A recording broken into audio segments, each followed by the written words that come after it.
सवाल को एक बार सॉल्व कर लेते हैं, ठीक है। चलिए देखते हैं, ठीक है। यहाँ पे बोला है कि एक समांतर श्रेणी हमको निकालना है जिसका तीसरा पद जो है वो 5 है और सातवां पद कितना है 9 है, ठीक है। यानी कि तीसरा पद यानी कि n बराबर कितना हो जाएगा 3, ठीक है। तीसरा पद हमारा कितना है 5 है, तीसरा पद हमारा 5 है तो n बराबर पदों की संख्या कितना हो गया 3 और तीसरा पद कितना है 5 यानी कि tn हमारा कितना हो गया 5। ये बातें क्लियर है।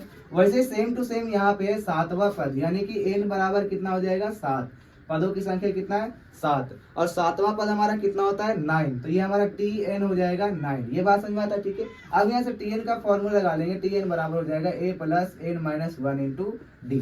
जब इसको वैल्यू रखेंगे तो tn हमारा हो जाएगा 7 इसके लिए, ठीक है। उसके लिए बाद में बात करेंगे, ठीक है। पहले इसको देख लेते हैं। तो tn बराबर हमारा हो जाएगा 7 equal to a plus n, n हमारा कितना हो जाएगा, सॉरी tn हमारा हो जाएगा 9, ठीक है। अब n बराबर हम 7 रख लेंगे तो ये हो जाएगा 7 माइनस 1 6 और ये हो जाएगा d, यानी पहला समीकरण हमारा ये बन जाएगा, ठीक है।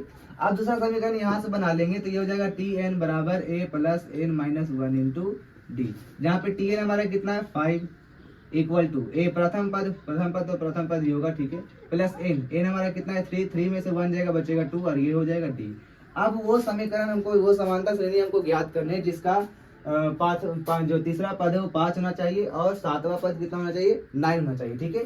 तो एक समांतर श्रेणी निकालने जिसका प्रथम पद a ही होगा और सर्वांतर भी सेम ही होंगे, ठीक है। तो यहाँ पे दोनों को सॉल्व कर लेते दोनों समीकरण को, ठीक है। तो यहाँ पे लेकर आते हैं तो ये हो जाएगा 9 equal to a plus 6d।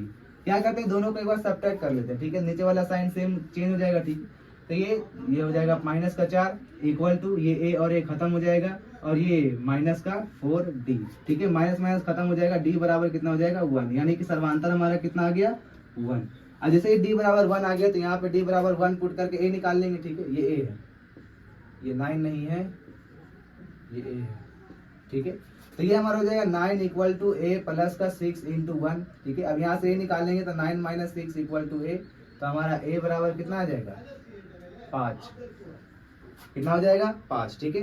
5 नहीं सॉरी 3, कितना हो जाएगा 3, यानी कि a हमारा 3 आ गया, यानी कि पहला पद हमारा कितना होगा d और सर्वांतर कितना है d कितना हमारा 1। तो एक एक बढ़ाते जाएंगे तो ये 3 हो गया, एक और बढ़ाएंगे तो 4 हो जाएगा, फिर 5 हो जाएगा, फिर 6 हो जाएगा, फिर 7 हो जाएगा, इस तरह से बढ़ता चला जाएगा, ठीक है। तो हमारा समांतर ये समांतर श्रेणी इस तरह के हो गया।